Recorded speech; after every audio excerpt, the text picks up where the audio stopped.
अपने सभागार में उपस्थित छात्र छात्राओं, आज देखिए कुछ संयोग बहुत अच्छे घटित हो रहे हैं। सूर्य उत्तरायण की तरफ बढ़ गया है और भारत का सूर्य भी उत्तरायण की तरफ बढ़ रहा है, इसमें कोई संदेह नहीं।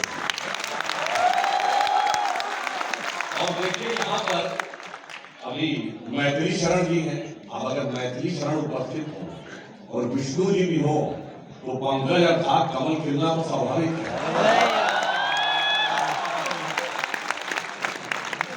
और मुझे इसलिए भी ध्यान आता है यहाँ पे, मुझे याद आ जाता है जैसे फिल्मों में डायलॉग होता है ना, 20 बरस पहले की बात है, और मुझे आ जाता था 30 बरस पहले की बात है जब मैं भी छात्र हुआ करता था और श्री राम जन्मभूमि आंदोलन उस समय स्टार्ट हुआ।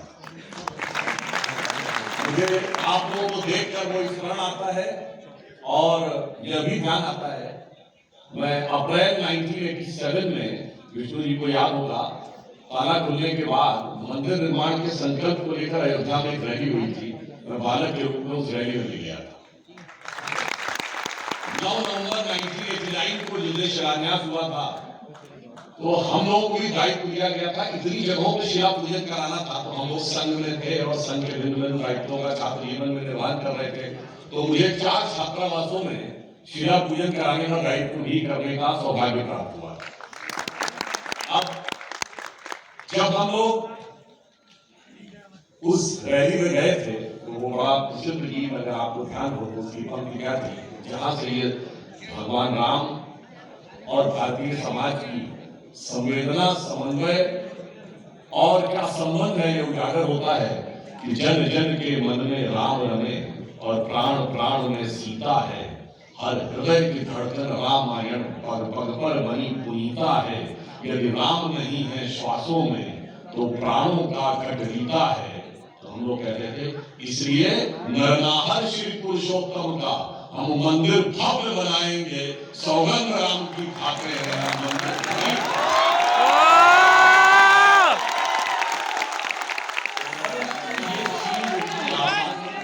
आज कुछ ऐसा बताऊं जैसे हम लोग अपने बुजुर्गों से स्वतंत्रता आंदोलन के विषय में सुनते थे, वैसे युवा पीढ़ी को समझना चाहिए इतना आसान नहीं था। उस समय का शासन प्रशासन बड़ी क्रूरता दृढ़ता के साथ इसे रोकने के लिए था।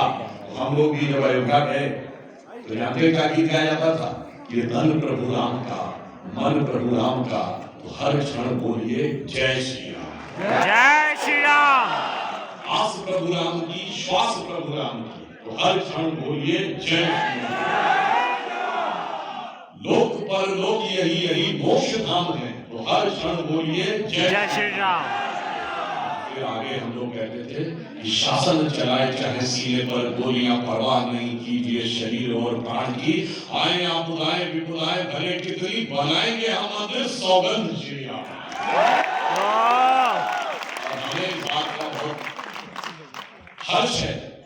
उस समय मैं ईमानदारी से बता रहा हूँ, छात्र के रूप में हम लोग वहां गए थे, शिला पूजन किया था और विश्वास नहीं था कि हमारे जीवन काल में ये दिन आएगा, परंतु जो इच्छा करी हो मनमाही, राम कृपा कुछ दुर्लभ है, वो साकार हुआ।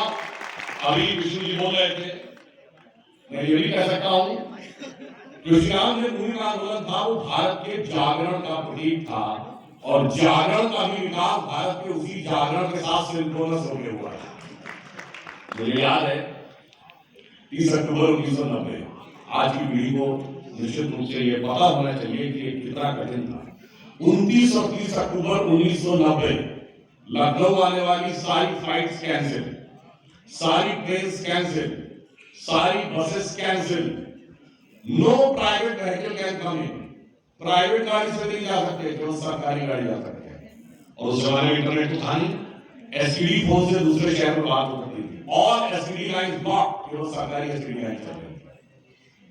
और अयोध्या से फैजाबाद, मतलब लखनऊ से फैजाबाद के बीच में अयोध्या जाने के रास्ते पे हर जगह पे बैरिकेडिंग लगी हुई थी।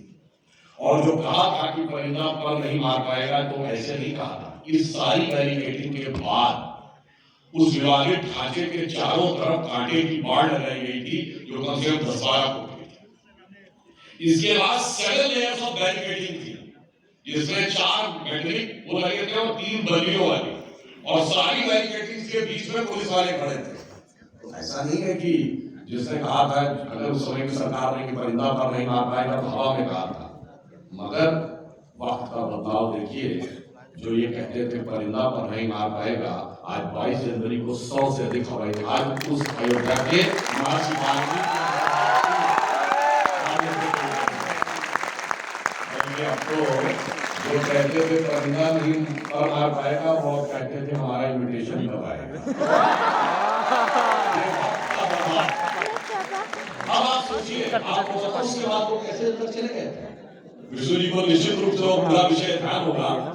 अब कहा जाता है कि एक यूपी रोडवेज की बस खड़ी थी जो पीएससी को लाने ले जाने के लिए होती थी। प्रोफेसर आप कांस्टेबल जो यूपी पुलिस का एक स्पेशल फोर्स है। तो एक साधु बाबा उसमें घुस गए और कहा जाता वो पहले रोडवेज में ड्राइवर रहे थे, उन्हें रोड चलाना आता था और तमाम साधु लोग उस बस में घुस गए और वो बस अयोध्या की गलियों में से गई और वो बैरिकेडिंग को तोड़ते तोड़ते तोड़ते तोड़ते वहां तक पहुंच गई जहां पर की कांटे की बाढ़ लगी हुई थी। अब कांटे की बाढ़ तो थी 12 फुट की, मगर जब बस उससे जाके लग गई तो बस के खिड़कियों से लोग चढ़ के बस की छत पे आ गए और उससे अंदर जाकर कूद गए और उन्होंने गेट का ताला तोड़कर उसे खोल दिया। अब कोई कहेगा कि साहब ये तो लापरवाही में हो गया होगा, मगर मैं कहता हूँ इसमें बड़ा दया संयोग है। पहले तो बस वहां खाली खड़ी थी, अच्छा बस में चाबी लगी हुई थी। अरे चलिए, जो चलाने वाला था वो इतना एक्सपर्ट था कि बगैर चाबी के उसने खोल लिया, गाड़ी को चला दिया। अब आप सोचिए, उन पतली गलियों में बस को चलाना इतना आसान काम नहीं, कहीं भी बस टकरा कर रुक सकती थी। इसके बावजूद इतनी कुशलता से बस चली कि आगे चलती चली गई। और उस जमाने में उत्तर प्रदेश रोडवेज की जैसी बसें हुआ करती थी, मतलब not to be taken other right, हम लोग बचपन में आधे खटारा टाइप बसें होती थी, अगर चलो तो नीचे सड़क पर गिरती थी। अगर नॉर्मल बस होती तो 2-3 बैरिकेडिंग में तो कन्वेयर बेल्ट टूट जाती, पर 7 बैरिकेडिंग तोड़ने के बाद भी कन्वेयर बेल्ट भी नहीं टूटी। अब इसको कोई संयोग माने या दैवयोग माने, मानो ना मानो करता माने। और उसके बाद यह भी ध्यान रखने की बात है, मुझे याद है 30 अक्टूबर 1990 के दिन बड़ी बेचैनी थी। सुबह का अखबार हमारे यहाँ जागरण आता था हिंदी के लिए और अंग्रेजी में टाइम्स ऑफ इंडिया आता था।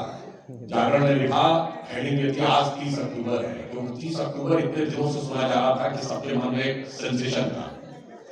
मुझे ये भी याद है कि 28 अक्टूबर को अटल जी की एक सभा तय थी लखनऊ के अमीनाबाद वाले झंडे वाला पार्क में, और अटल जी को एयरपोर्ट पर ही अरेस्ट कर लिया गया। सभा के लिए हम लोग वहां पहुंचे थे, बाद में पुलिस ने तितर-बितर कर दिया था। अब उसके बाद अंग्रेजी का अखबारों की हेडिंग आपने क्या थी, नेशन जीरो आवर। अब उस जमाने में तो ना मोबाइल था, ना इंटरनेट था, इंडिपेंडेंट मीडिया भी नहीं था। दोपहर में 2 बजे आकाशवाणी से समाचार आते थे, 2 से 2:10 हिंदी के, फिर 2:10 से 2:20 इंग्लिश के। हम लोग बड़ा कान लगा के सुने क्या हुआ। उन्होंने कहा जी कुछ नहीं हुआ, चंद लोग इकट्ठा हुए थे सरयू के पुल के बाहर और उन्हें खदेड़ दिया। 3 बजे 5 मिनट का समाचार दूरदर्शन ने आना शुरू किया था, 5-5 मिनट का हिंदी इंग्लिश का, वो सुना, उसने कहा जी कुछ नहीं हुआ। अब हम लोगों को जानकारी थी संघ के हिसाब से ऐसा तो नहीं हो सकता, क्योंकि सड़कें ब्लॉक कर दी गई थी, लोग गाँव खेत होते हुए पगडंडी के द्वारा पहुंच गए थे। और मैं आपको ये भी बात बताऊं, उस समय चूंकि सिर्फ सरकारी रेडियो था, तो उस समय बीबीसी को लोग सुनते थे कि कम से कम सरकार के अलावा की कुछ वो मिलेगी। तो अगर किसी के पास बीबीसी की पुरानी आर्काइव्स निकाल सके अक्टूबर एंड की 1990 की, तो मुझे बहुत अच्छी तरीके से याद है कि उसमें उन्होंने कहा था कि ये भारत छोड़ो आंदोलन से कहीं बड़ा आंदोलन था, और उसका उन्होंने आधार दिया था। विश्व हिंदू परिषद ने दावा किया था कि 20 से 25 लाख लोग गिरफ्तार हुए, सरकार ने स्वीकार किया था कि 5.5 से 6 लाख लोग गिरफ्तार हुए यूपी गवर्नमेंट ने। जबकि भारत छोड़ो आंदोलन में यूपी गवर्नमेंट ने एक्सेप्ट किया था, उस समय अंग्रेजों की सरकार ने, कि 20,000 लोग गिरफ्तार हुए, कांग्रेस ने दावा किया था 1 लाख लोग गिरफ्तार हुए, यानी 20 गुने का अंतर। जबकि आबादी 1942 से 1990 के बीच में डबल भी नहीं हुई थी। यानी अगर पॉपुलेशन को भी कंसीडरेशन कर लें तो 10 टाइम्स ज्यादा लोग इसमें इन्वॉल्व थे। ये बीबीसी ने अपनी एक रिपोर्ट में बताया था, जो मुझे याद है इसलिए मैं कह रहा हूं। लास्ट वीक ऑफ अक्टूबर के अगर बीबीसी के हिंदी सेवा के आर्काइव्स में निकालेंगे तो उसमें चीज आ जाएगी। मैं सिर्फ इसलिए बता रहा हूं कि कितना भारी आंदोलन था, ये आपको समझने की आवश्यकता। और उसके बाद क्या हुआ, रात को आपको याद हो 9:15 बजे आकाशवाणी से भी समाचार आते थे, 15-15 मिनट के, 9:15 बजे, और दूरदर्शन पे भी आते थे। दूरदर्शन आकाशवाणी दोनों ने कहा कुछ भी घटना नहीं हुई, केवल चंद लोग सरयू के पुल के उस तरफ इकट्ठा हुए थे, पुलिस ने हल्का बल प्रयोग करके उनको तितर-बितर कर दिया। और नेक्स्ट डे मॉर्निंग अखबारों के ऊपर कार सेवकों की गुंबदों पर चढ़ी हुई तस्वीरें और ध्वज फहराते हुए तस्वीरें सरकार। और ये मैं इसलिए भी कहना चाहता हूं, जो लोग आज कहते हैं अभिव्यक्ति की स्वतंत्रता, मीडिया की इंडिपेंडेंस, ये वो, उसका जीता जागता प्रमाण ये है। और मैं ये भी बताना चाहता हूं कि 30 अक्टूबर 1990 को जो फायरिंग हुई उसमें तो अपेक्षाकृत बहुत कम संख्या थी, मगर उससे खिसिया कर, बौखला कर सरकार ने 2 नवंबर 1990 को जो फायरिंग कराई, उस दिन कोई कार सेवा नहीं थी, केवल कार सेवक बैठे हुए भजन कर रहे थे, और भजन करते हुए कार सेवकों के ऊपर गोलियां चलाई गई, जिसमें सैकड़ों लोग घायल हो गए, सैकड़ों लोग मारे गए। 325 की लिस्ट विश्व हिंदू परिषद ने कोर्ट की प्रोसीडिंग में दी थी, जिसमें मारे गए और घायल हुए लोग की थी। ऑफिशियली यूपी गवर्नमेंट ने सिर्फ 16 एक्सेप्ट किए थे। आप ये समझिए कि कितना बड़ा आंदोलन था, इससे आप अंदाजा लगा सकते हैं। इतना, और एक और बात आप समझिए, जेपी मूवमेंट हुआ तो वह नॉर्थ इंडिया तक सीमित रहा था, परंतु इस आंदोलन में भारी संख्या में कार सेवक दक्षिण भारत से आए थे, भारी संख्या में गुजरात से आए थे, आंध्र प्रदेश से आए थे। यानी ये पूरा एक नेशन कलेक्टिव कॉन्शियसनेस के साथ उभर रहा था। और यहां मैं ये भी बात बताना चाहता हूं कि इसको आप लॉजिकली भी समझें, ये होना ही था एक न एक दिन। 1990 में होता राम मंदिर के माध्यम से, या 92 में होता है, 95 में होता, किसी भी चीज के माध्यम से होता, उसका कारण जानते हैं? हम 1947 में आजाद हुए। इस देश की मूल प्रवृत्ति क्या है? इस देश की मूल प्रवृत्ति, जो हमें सेकुलर समझाया जाता है, पहले मैं बच्चों से कहूंगा जाके चेक करिएगा सेकुलर वर्ड का लिटरल मीनिंग क्या होता है। धर्मनिरपेक्ष नहीं होता है। इवन जो ट्रांसलेशन ऑफिशियल है गवर्नमेंट ऑफ इंडिया का, कॉन्स्टिट्यूशन का, वहां सेकुलर का ट्रांसलेशन पंथ निरपेक्ष, मगर हमें धर्मनिरपेक्ष पढ़ाया गया। वास्तविकता में क्या है, सेकुलर वर्ड का जो लिटरल मीनिंग है, अगर आप ऑक्सफोर्ड की क्लासिकल डिक्शनरी में देखेंगे तो उसका मीनिंग लिखा रहता है, it connection to the mundane activities in contrast to spiritualism, यानी भौतिकवादी या अध्यात्म विरोधी, ये उसका अर्थ होता था। मगर हमें धर्मनिरपेक्ष कह के इस देश को धर्म से अलग करने का प्रयास किया गया, जो सरासर गलत था। संविधान निर्माताओं ने अगर भारत के राष्ट्रीय ध्वज के ऊपर अशोक का धम्म चक्र रखा था, तो वो धम्म चक्र है सारनाथ का, अर्थात धर्म चक्र है। संसद के लोकसभा अध्यक्ष की पीठ के पीछे लिखा हुआ है धर्म चक्र प्रवर्तन है, यानी सारी संसद धर्म के चक्र के प्रवर्तन के लिए है। सर्वोच्च न्यायालय के एम्बलम को देखिए, उसमें लिखा हुआ है यथो धर्मस्तु ततो जयः, जहां धर्म है वही विजय है। एक धर्म प्राण देश है, और इसकी ऊर्जा तभी जागृत होती है जब धर्म जागृत होता है। अगर आप देखिए 1857 का जो स्वतंत्रता संग्राम था, उसके मूल में धार्मिक कारण था। फिर स्वराज आंदोलन जब लोकमान्य तिलक ने प्रारंभ किया, तो सबसे पहले गणपति जयंती आज जो महाराष्ट्र में मनाई जाती है, उसको संस्थागत व्यवस्थित स्वरूप लोकमान्य तिलक ने दिया गणपति जयंती के माध्यम से।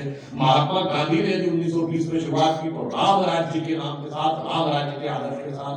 47 में देश की स्वतंत्रता हुई तो धर्म के आधार पर दुर्लभ विभाजन के साथ हुई। इसलिए इस भारत की जो स्वाभाविक प्रवृत्ति है, ये भारतीय समाज भावनात्मक दृष्टि से धर्म प्राण समाज है। तो धर्म का तो विजय होना ही होना था। उस समय आजादी मिले 42-43 साल हो गए थे, यानी जो लोग उस समय 50-55 साल की उम्र में थे, उनकी लिविंग मेमोरी में ब्रिटिश रूल नहीं था। यानी भारत अपनी नेचुरल माइंडसेट में उभरता आ रहा था। तो 90 के दशक में 40 से 50 साल पूरा होने में भारत की नैसर्गिक प्रवृत्ति उभर रही थी, और वो राम मंदिर के माध्यम से उभरी। मगर मैं ये भी बताना चाहता हूँ कि उस समय जिस प्रकार का वातावरण था, जो लोग आज हमको बताते हैं कि विकास की बात करिए और मंदिर की बात नहीं करिए, तो मैं कहना चाहूंगा बच्चों से जाके चेक करिएगा 1991, 92, 90 से 92 जब मंदिर का आंदोलन चल रहा था, उस समय की सरकारें क्या कह रही थी? उस समय भारत का फॉरेन एक्सचेंज रिजर्व कितना था? Less than 1 billion. हमारी अर्थव्यवस्था ध्वस्त होने के कगार पे आ गई थी, भारत बैंकरप्ट होने के कगार पे था। अप्रैल 1991 चंद्रशेखर जी की सरकार में सोना गिरवी रखा गया था। जुलाई और सितंबर 1991 दो बार रुपये का डिवैल्यूएशन किया गया था। रेट ऑफ इन्फ्लेशन 17% थी, बेरोजगारी प्रचंड थी, सरकार में नौकरियां बंद थी, प्राइवेट में कोई नौकरी मिल नहीं रही थी। और उस समय ये लोग बेरोजगारी और आर्थिक विकास की बात नहीं करते थे।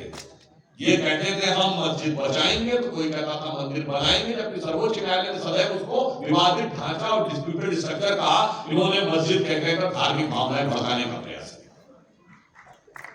मगर यदि आप वक्त का बदलाव देखिए कि जब राम मंदिर, और एक बार आपको बात बताऊं, 1949 22 और 23 दिसंबर 1949 की रात जब वहां मूर्तियां प्रकट हुई, श्री राम लला प्रकट हुए, तो आपको पता उसकी पहली गवाही किसने दी थी? जिसको पहले लाइट दिखाई पड़ी, जो आज पूछते हैं। वहां पे पुलिस का सिपाही जो कि ड्यूटी पे था, उसका नाम था अब्दुल बरकत, और उसने बाकायदा मजिस्ट्रेट के सामने बयान दिया है कि मुझे रात में एक बड़ी रोशनी दिखाई पड़ी, और जब वो रोशनी हटी तो वहां पर मुझे वह मूर्तियां दिखाई पड़ी। मुझे समझ में नहीं आता है कि भाई अब्दुल बरकत को तो रोशनी दिख गई थी, पर आज वालों की फितरत पता नहीं कैसी है, इनको कब रोशनी दिखेगी ये भगवान जाने। आपको बताता हूं, उसके बाद 22-23 दिसंबर 1949 को जब मूर्तियां प्रकट हुई, तो उस समय नेहरू जी ने, उस समय यूपी के यूनाइटेड प्रोविंस कहलाता था, चीफ मिनिस्टर गोविंद वल्लभ पंत जी को लेटर लिखा। 26 दिसंबर 1949 जो अयोध्या में हुआ है बहुत बुरा हुआ है, और किसी भी तरीके से मूर्तियां हटाइए। उस समय जो डीएम थे उन्होंने आदेश मानने से इनकार कर दिया। के नैयर वो केरलाइट थे, और उन्होंने ये कहा कि मैं नहीं हटाऊंगा, क्योंकि हटाने से बहुत भीषण सांप्रदायिक दंगे हो सकते हैं। और उस समय विभाजन की बात केवल 1.5 साल पुरानी थी। उन्होंने कहा था अभी विभाजन के हम तनाव से निकले हैं। समस्या अब आप कहेंगे डीएम ने सीएम का ऑर्डर मानने से कैसे मना कर दिया, क्योंकि उस समय का कॉन्स्टिट्यूशन नहीं बना था। मैं 22 दिसंबर 1949 की बात कर रहा हूँ। कॉन्स्टिट्यूशन 26 जनवरी 1950 को लागू हुआ। तब तक सीएम की पावर्स डिफाइन नहीं थी, डीएम की पावर इंपीरियल सिविल सर्विसेज के रूल्स में डिफाइंड थी, और वो एब्सोल्यूट थी।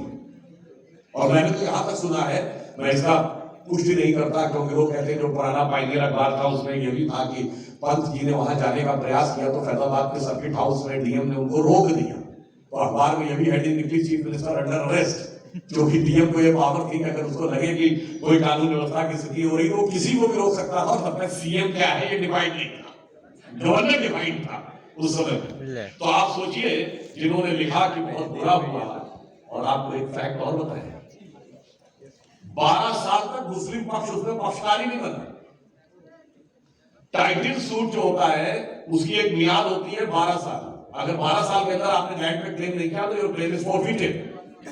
और इस बारे में के मोहम्मद ने, जो आर्कियोलॉजिकल सर्वे के अधिकारी थे, उन्होंने अपने मेमोयर में लिखा है कि वो 12 साल इसमें नहीं किया कि मुस्लिम समाज में बहुत बड़ा वर्ग था जो ये सोच रहा था कि हमें इस चीज में नहीं पढ़ना चाहिए, इस स्थान का हमारे लिए कोई खास महत्व नहीं है, हिंदुओं के लिए इस स्थान का बहुत महत्व है, तो हमें छोड़ देना चाहिए। मगर तब लेफ्ट लिबरल सेक्युलरिस्ट उन्होंने जाके उनके कान धरे, और जब 12 साल की मियाद पूरी होने में एक हफ्ता रह गया था, दैट वाज दिसंबर 1961, तब ये टाइटल सूट फाइल किया गया कि हमको भी पार्टी बनाएंगे।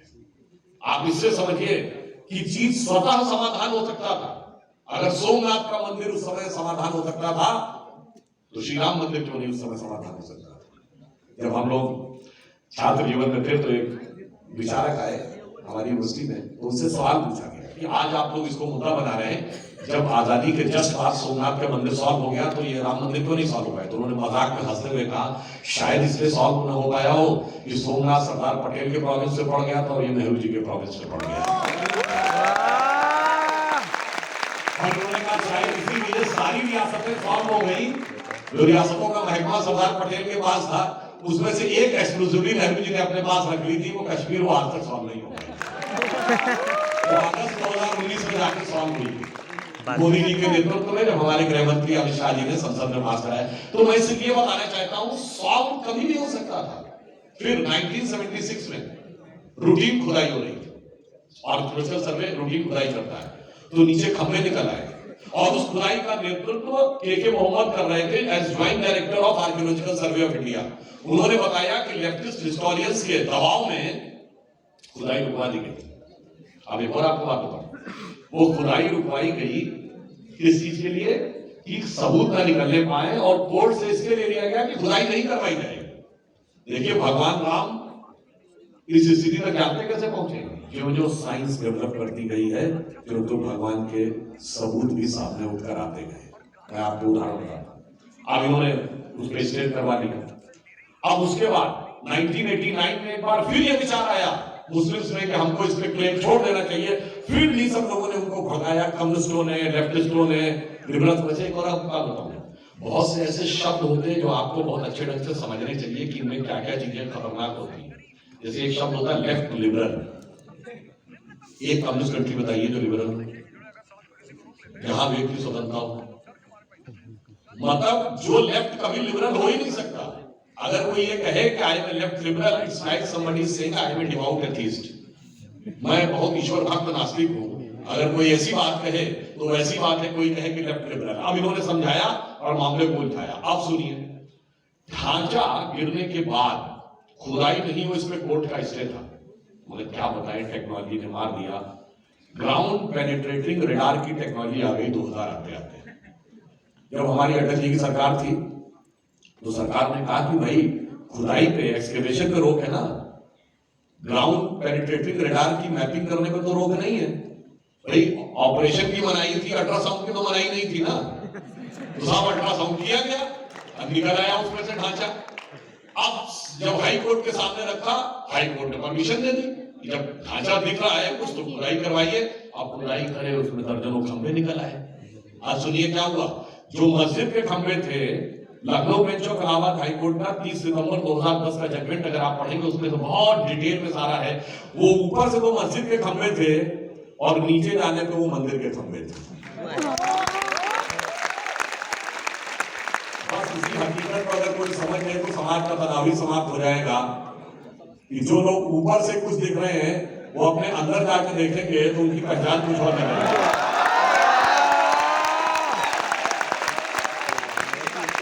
इसको ऐसे भी ध्यान रखिए, भारत का पहला गणतंत्र दिवस जब हुआ था 26 जनवरी 1950 को, तो भारत में परंपरा है कि कोई ना कोई हेड ऑफ द स्टेट गणतंत्र दिवस का चीफ गेस्ट होता है। तो पहले वाले चीफ गेस्ट थे इंडोनेशिया के उस समय के राष्ट्रपति अहमद सुकर्णो। अहमद सुकर्णो, पहले तो ये समझिए, सुकर्ण यानी कर्ण के नाम से है, और इंडोनेशिया दुनिया का सबसे बड़ा मुस्लिम देश है। और अहमद सुकर्णो की वहां स्थिति ये मानी जाती है जैसे अपने महात्मा गांधी की, सभी नेताओं से ऊपर जिन्होंने कहा जाता है कि भाई राष्ट्र का निर्माण कराया। अब जब वो चलने लगे, वो आए नॉन समिट हुई, जब पहले 51 में दोबारा आए तो भारत में गुड निरपेक्ष सम्मेलन हुआ, तो कस्टमरी शिष्टाचार में सबको वापस कुछ न कुछ गिफ्ट दी जाती है। जब गिफ्ट दी गई तो अहमद सुकर्णो ने कहा नेहरू जी से कि हमें एक और गिफ्ट चाहिए। क्या कहा? 4 बड़े गंगा जल।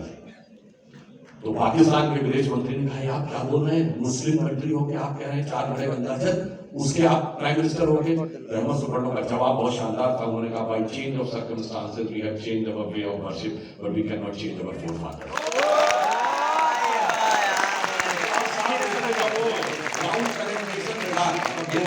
निकल रहा था वही अहमद सुकर्णो बता भी रहे थे। अब 2003 में जब नीचे से ढांचा दिख गया, ये राम मंदिर निर्माण का दूसरा सबसे बड़ा परिवर्तन था 92 के बाद। 92 में सिर्फ ढांचा ही नहीं गिरा था, विभाजित ढांचा, भारत की अर्थव्यवस्था का ढांचा न्यूलिबरल मॉडल भी चला गया था और एक नई अर्थव्यवस्था ने आकार लिया था और मंदिर के भी नए स्वरूप ने आकार लिया। 2003 में मैं जाके फिर चेक करिएगा, 2003-4 में जब नीचे से दिख गए खंभे, यानी स्पष्ट हो गया नीचे मंदिर है, एक स्टेप हम आगे बढ़ गए। ये वो ईयर है जब भारत का फॉरेन एक्सचेंज रिजर्व 100 बिलियन पहुंचा। 91 में कितना था? Less than 1 billion. अब टच किया 100 बिलियन। 2003-4 में हम करेंट अकाउंट सरप्लस कंट्री 1 साल के लिए बने, जाके चेक कर लीजिएगा। 2003-4 में एक ही क्वार्टर के लिए सही हमने 10% की ग्रोथ रेट अटेन की, यानी इधर राम मंदिर उठ रहा था, उधर देश उठ रहा था। अब आप आइए 2019 में जब जजमेंट आया और 5 अगस्त 2020 में जब प्रधानमंत्री जी ने उसका शिलान्यास किया तो हमारा फॉरेन एक्सचेंज रिजर्व 500 बिलियन पहुंचा। अब जब ढांचा समाप्त हुआ, सब कुछ हुआ, मंदिर का भव्य निर्माण होने जा रहा है तो फॉरेन एक्सचेंज रिजर्व 620 बिलियन है।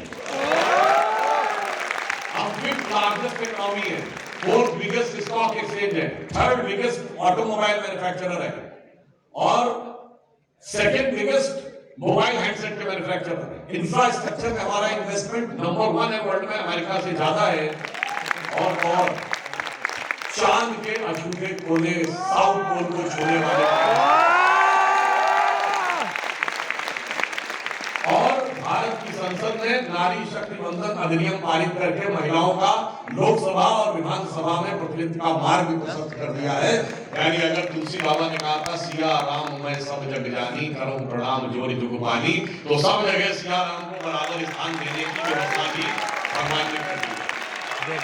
और इतना ही नहीं हुआ है, ये मंदिर की तारीख जब आई है तो अंग्रेजों के जमाने के जो वो थे रूल्स 1860 का Indian panel code, evidence act 1870 वो सब समाप्त हो गए और भारतीय न्याय संहिता बनी। और अब जैसा गृह मंत्री अमित शाह जी ने अपने इंटरव्यू में कहा है, अगले 5 से 10 साल में बैकलॉग खत्म होगा, उसके बाद कोई भी आपराधिक मामला होगा 3 साल के अंदर निर्णय मिल ही जाएगा। यानी जो फिल्म में डायलॉग था ना, तारीख पे तारीख तारीख पे तारीख, तो मैं बताना चाहता हूँ जो लोग हमसे पूछते थे रामलला हम आएंगे मंदिर नहीं बनाएंगे तारीख नहीं बताएंगे, तो साहब वो तारीख जब आई है तो तारीख पे तारीख वाली बात तारीख पे कहीं गुम होती नजर आ रही है। यानी हमारा जो लीगल रिफॉर्म्स भी हुआ है और इसके बाद अगर आप देखें तो हम उस स्थिति में पहुंचे कि G20 में हम हाईएस्ट ग्रोथ रेट के साथ 7.8% के साथ वर्ल्ड में टॉप पर। अभी फिच ने अपनी रेटिंग भी है तो चाइना की रेटिंग 6.2 से घटाकर 5.2 से घटा के 4.5 कर दी है और हमारी 6.2 से बढ़ाकर 6.8 कर दी है। अनडाउटेडली हम सबसे आगे आके खड़े हुए हैं, ये है राम का प्रताप। फिर मैं कह रहा हूं मानो तो मैं गंगा मां हूं, ना मानो तो मैं पानी। मगर मैं ये भी कहना चाहता हूं इसकी गंभीरता को आप इस दृष्टि से भी समझिए कि प्रधानमंत्री श्री नरेंद्र मोदी जी ने 15 अगस्त 2022 को जब अमृत काल की बात कही थी, ये देश का अमृत काल है, तो उन्होंने कहा था इस अमृत काल के 5 संकल्प हैं। एक, इस देश को विकसित राष्ट्र बनाना है, यानी जब हमारी शताब्दी आ जाएगी 2047 में। दूसरा, गुलामी की मानसिकता के हर प्रभाव से अपने को मुक्त करना। और तीसरा, अपनी विरासत पे हमको गर्व करना है। और चौथा, कि इसके लिए हम सबको कर्तव्य करना है। और पांचवा, वो कर्तव्य सामूहिक रूप से करना है। और आप देखिए कि गुलामी की उस मानसिकता से बाहर आने की व्यवस्था उस प्रकार से बन रही है। मैं एक उदाहरण देना चाहता हूँ। देखिए, मैं एक टीवी डिबेट में था, ये 2014 से पहले की बात है। तब अमित शाह जी जनरल सेक्रेटरी गए अयोध्या और उन्होंने कहा कि हमारा संकल्प है कि राम मंदिर दोबारा बनेगा। और कुंभ के मेले में तत्कालीन राष्ट्रीय अध्यक्ष राजनाथ सिंह जी ने भी जाके कहा, तो एक महोदय थे, अपोजिट का नाम नहीं लूंगा, उनका अपोजिट पार्टी के प्रवक्ता थे, मुझसे कहने लगे कि what you are talking about, India is emerging in the 21st century, aspire to become an economic superpower। आज की यंगर जनरेशन है जो technology oriented, tech savvy, technologically advance होना चाहते हैं, इकोनॉमिकली सुपर पावर बनना चाहते हैं। These are the younger aspirations। Where does Ram मंदिर fits in this? तो मैंने उनको जवाब दिया, सुनिए जनाब, we do not want to become just economic superpower। Economic super power तो बहुत रहेंगे, जापान इकोनॉमिक सुपर पावर है, so what? दुनिया में क्या इन्फ्लुएंस है? Singapore highest per capita income है, हांगकांग, ताइवान, मकाओ। हमने कहा हम दुनिया में इकोनॉमिक सुपर पावर नहीं बनना चाहते, हम वर्ल्ड लीडर बनना चाहते हैं। और जब आप वर्ल्ड लीडर बनना चाहते हैं, सिर्फ इकोनॉमिक पावर, मिलिट्री पावर या इंटेलेक्चुअल पावर नहीं, certain set of values represent होनी चाहिए which can inspire the entire world. If there is one character in which all the virtues of Indian civilization are embodied, it is भगवान श्री राम। और कैसे? मैंने कहा दुनिया का इतिहास भरा पड़ा है उदाहरणों से। भाई भाई का गला काट के गद्दी पे बैठता था, बेटा बाप को मार के गद्दी पे बैठता था। उसके कंट्रास्ट में यदि उदाहरण है कि भाई के पिता के वचन पे कोई जंगल चला जाएगा, दूसरा भाई उसके साथ जंगल जाएगा, तीसरा भाई भाव रख के शासन करेगा, तो मैं कहता हूँ भाई मेरे भाई देखो दुनिया में इसका कौन सा इंसान को ऐसा कोई देखने को मिलता है। These values will inspire। आपको याद से कहेगा इंस्पायर करती हैं, तो उससे क्या फर्क पड़ता है? सिर्फ यही है फैमिली में अच्छा सौहार्दपूर्ण वातावरण रहता है। आपकी फैमिली का सौहार्द इकोनॉमी को कैसे इंपैक्ट करता है मैं आपको बताना चाहता हूं। आज भारत में 4.9% पर फैमिली है। आज से 50 साल पहले इट वॉज 5.5। अमेरिका में 2.5 है, आज से 50 साल पहले 3.3 था। जो अमेरिका 0.8 कम हुआ, 3.3% पर फैमिली से घटकर 2.5 पे आया, उसकी वजह से उनको 41 लाख नए मकान बनवाने पड़े। और जब आदमी अलग घर रहना शुरू करता है तो बहुत सारी और भी चीजें, अलग टीवी, फ्रिज, कार वगैरह वगैरह, तो इकोनॉमिक इंपैक्ट आया $8 ट्रिलियन। भारत 4.9 पे है, अगर हम घटकर 3.9 पे आ जाए, यानी परिवार का सौहार्द टूटे, जो आजकल तोड़ने का बहुत प्रयास किया जाता है, सब बच्चों के मन में यही भरा जाता है जैसे हमारे माँ बाप हमारे ऊपर दबाव बना रहे हैं वगैरह वगैरह, तो जानते कितना असर पड़ेगा? हमें चाहिए होंगे 8 करोड़ नए मकान। अगर 2 पॉइंट कम हो जाए, यानी हम अमेरिका के लेवल पे आ जाए, 16 करोड़ नए मकान चाहिए होंगे। आप इकोनॉमी का इंपैक्ट तो छोड़िए, इन्वायरमेंट पे इंपैक्ट छोड़िए, क्या होगा? और इमोशन सोसाइटी को अलग रखती है। Can this country, which is having a 2.4% of the global area, sustain 16 crore more houses? और फिर क्यों भाई, जो प्रधानमंत्री जी ने कहा ना कि अगर हमें अमृत काल के बाद भारत को उस स्थिति में पहुंचाना है तो अटेन क्या करना, हम विकसित राष्ट्र बन जाएंगे। तो अमेरिका विकसित राष्ट्र है तो कोई भी आप किसी भी स्कूल कॉलेज में गोली चला दे रहा है, किस लिए भाई? सारा तो पेट भरा हुआ है, सब कुछ है तुम्हारे पास, सब कुछ है, मगर जो मैंने पहले पंक्ति में थी, राम नहीं है श्वासों में तो प्राणों का गरीता है, खाली पर नजर आता है। और ये इंस्पिरेशन है। और आप ऐसा भी समझिए, देखिए मैं एक और बात कहूं, थोड़ा सा विषयांतर जाते हुए, जो यहाँ पे बच्चे हैं, रामायण की कथा आपको बहुत सारी चीजों की और भी शिक्षा देती है। आजकल के बच्चों के बीच में प्यार मोहब्बत की बातें बहुत होती है, और फिर कहते हैं जी ब्रेकअप हो गया। तो मैं ये भी बताना चाहता हूँ, एक बात को गंभीरता से समझिए कि जो ब्रेकअप हो जाए वो प्रेम नहीं होता, क्योंकि प्रेम में सांसें ब्रेक हो जाए मगर ब्रेकअप नहीं होता।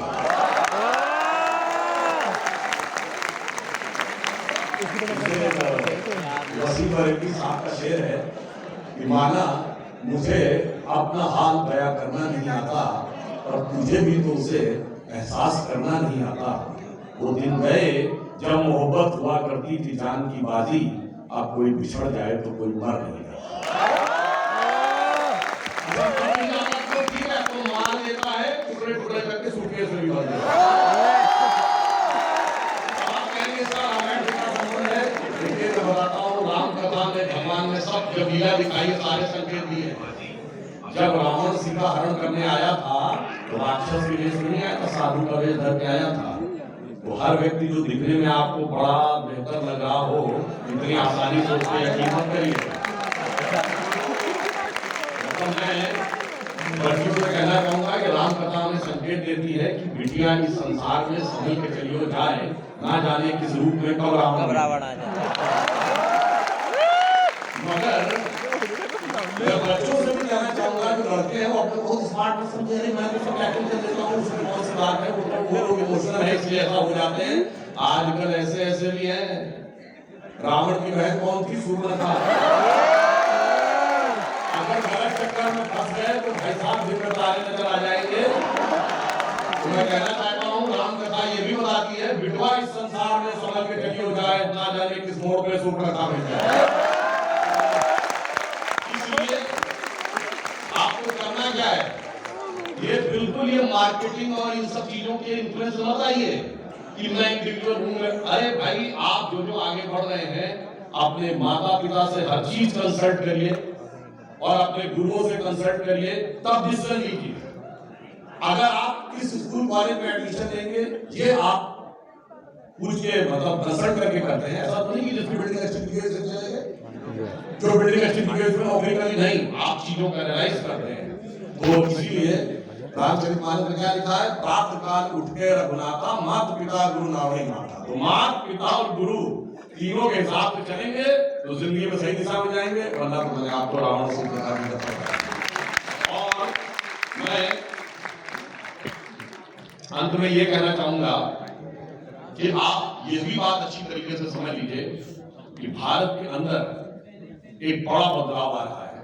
और जो मैंने आपको बताया कि भगवान श्री राम का मंदिर उस बड़े बदलाव का प्रतीक था, क्योंकि जो लोग ये समझते थे ये सिर्फ एक मंदिर, एक कोई इमारत नहीं थी, और मंदिर निर्माण का समय कोई एक केवल तिथि नहीं थी, ये एक पूरा संयोग था।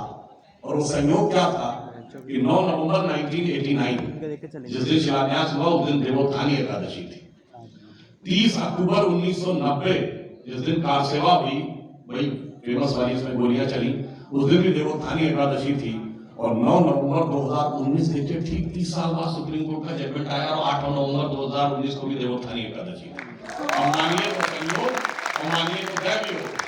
अब जो श्री राम जन्मभूमि का शिलान्यास के बाद अब मंदिर निर्माण होने जा रहा है, जब प्राण प्रतिष्ठा, उस दिन सूर्य उत्तरायण में है, सर्वार्थ सिद्ध योग है, अमृत योग है और द्विपुष्कर योग है।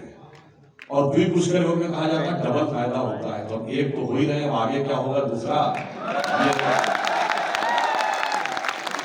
ये तो भगवान जाने। मगर एक पॉइंट मैं आपसे और कह दूं जाते जाते, आप सबने 22 जनवरी के मुहूर्त के बारे में सुना होगा। कितने सेकंड तक का कैलकुलेशन है। मैं चुनौती से पूछता हूं, बताइए दुनिया के किसी दूसरे धर्म संस्कृति में धार्मिक कार्य में एस्ट्रोनॉमिकल कनेक्शन के साथ इतना precise to the point minutes ही नहीं सेकंड तक का है कि 84 सेकंड का मुहूर्त है जिस बीच में भगवान की आंख की पट्टिका खोली जाएगी। है कहीं पर ऐसा? और उसके बावजूद सारे लेफ्ट लिबरल सेक्टरों ने हमको समझाया था कि हम अनसाइंटिफिक थे। अब जब भगवान जागृत हो रहे हैं, और ये भी आप समझ लीजिए कि हमारे भगवान एक ऐसे भगवान हैं जो सबको समान रूप से प्रिय है। इस दुनिया में एक ही देश है जहां का किंग टाइटल होल्ड करता है, किंग रामा द 10th, वो है थाईलैंड। थाईलैंड हिंदू देश नहीं, मगर इसके बावजूद वो टाइटल होल्ड करता है किंग रामा द 10th। आपको पता है इंडोनेशिया एक ऐसा देश है जहां प्रतिशत के हिसाब से हमसे ज्यादा रामलीलाएं होती है, वो सबके सब पाक मुसलमान होते हैं। और वहां जो रामायण लिखी गई उसको काव्यबीन कहते हैं, और वो लिखने वाले कौन थे? योगेश्वर कवि, इंडोनेशिया में। इंडोनेशिया की कैपिटल क्या है आप में से सभी लोगों को पता होगा? कितने लोगों को पता है? जकार्ता। जकार्ता का ओरिजिनल नेम क्या है? जयकर्ता। प्राचीन इंडोनेशिया में 2 प्रोविंसेस होते थे, योग्यकर्ता और जयकर्ता। योग्यकर्ता वही योगेश्वर ऋषि के नाम पे। आज भी जाकर चेक कर लीजिएगा, जकार्ता के बगल का प्रोविंस का नाम आज भी योगकर्ता ही है। ये दर्शाता है कि वो इंस्पिरेशन किस सीमा तक था हमारा। और अगर आप वेस्ट साइड में जाएं तो सूरीनाम जो अमेरिका के पास है, वहां पे 100 साल पुरानी रामलीला होती है आज भी। और आपको पता है होंडुरास एक देश है। होंडुरास देश का नाम कितने लोगों ने सुना है? लैटिनी अमेरिका में है, नॉर्थ और साउथ अमेरिका के बीच में। आप जाके चेक कर लीजिएगा, the monkey God of Honduras. वहां पर वानर के रूप में भगवान की पूजा होती है, और कई जगहों पे वो गदा लिए हुए भी हैं, कई जगह पर ऐसे घुटने के बल के मुद्रा में है कि बिल्कुल हनुमान जी के रूप में नजर आते हैं। इसका अर्थ हुआ वेस्टर्न साइड से लेके और ईस्टर्न साइड तक। और इंडोनेशिया वर्ड का एक और मीनिंग आपको पता है? ये नीसिया वर्ड ग्रीक्स का है, जिसका मतलब होता है कि द्वीप समूह, और इंडो मतलब इंडियन, यानी भारतीय द्वीप, ये उसका मीनिंग है। तो वहां ईस्ट में इंडोनेशिया से वेस्ट में होंडुरास तक भगवान राम का वो प्रभाव है, जो भारतीय संस्कृति का वो प्रभाव, जिसे सकारात्मक दृष्टि से लेने की जरूरत है, नकारात्मक दृष्टि से लेने की जरूरत नहीं है। और यही हमें विश्व गुरु के पद पर स्थापित करेगा, क्योंकि we are all set to rise in the world, but not as a super power, not to dominate the world, but as a jagat guru to motivate the world. और इसलिए जो प्रधानमंत्री जी ने कहा यही समय है, सही समय है। और मैं तो कहूंगा कि ये पीढ़ी भाग्यशाली है कि अमृतकाल जब समाप्त होगा तो यही लोग देश के महत्वपूर्ण स्थानों में बैठ के कोई ना कोई कार्य कर रहे होंगे। हम लोग तो बुजुर्ग हो गए होंगे। तो मैं जहां से बात प्रारंभ की थी वहीं पे बात को समाप्त करता हूं कि जो संकल्प था मंदिर निर्माण का वो पूरा हो रहा है, परंतु आगे इसमें क्या होना है, जो अटल बिहारी वाजपेयी जी की बड़ी प्रसिद्ध कविता थी, हिंदू तन मन हिंदू जीवन रग रग हिंदू मेरा परिचय, उसके इस छंद के साथ समाप्त करता हूं, जो सबको इंस्पिरेशन देना चाहिए कि मैं अखिल विश्व का गुरु महान, मैं अखिल विश्व का गुरु महान, देता विद्या का अमर दान, मैंने दिखाया मुक्ति मार्ग, मैंने सिखाया ब्रह्म ज्ञान। मेरे वेदों का ज्ञान अमर, मेरे वेदों की ज्योति प्रखर, मानव के मन का अंधकार क्या कभी सामने सका ठहर। मेरे स्वर में गहर गहर, सागर के जल में छहर छहर। इस कोने से उस कोने तक, इंडोनेशिया से होंडुरास तक, इस कोने से उस कोने तक कर सकते जगती सौरभ में हिंदू कर्म, हिंदू जीवन, प्रगट हिंदू। लास्ट में all I can do, we are the youngest nation. Now we have become the biggest nation, but this is half truth. We are the youngest nation and the biggest nation, but we are the oldest civilization also. तो हमारे सामने एक स्वर्णिम भविष्य है और एक गौरवशाली अतीत है। प्रधानमंत्री जी ने कहा था कि अमृत काल के 25 साल 1000 साल तक के भारत का आधार बनाएंगे। तो हम वो हैं जो 1000 साल आगे के भारत के बारे में सोचते हैं। 10-5 साल एक चुनाव से कोई मतलब नहीं है और 5000-10,000 साल पुराने भारत के बारे में सोचते हैं। बस आपको वो कर्तव्य सही निभाना है। इसलिए इस पंक्ति के साथ समाप्त करता हूँ कि गौरवशाली था भूत का पास्ट, गौरवशाली था भूत, भविष्य भी महान है अगर संभाले आप उसे जो वर्तमान। धन्यवाद।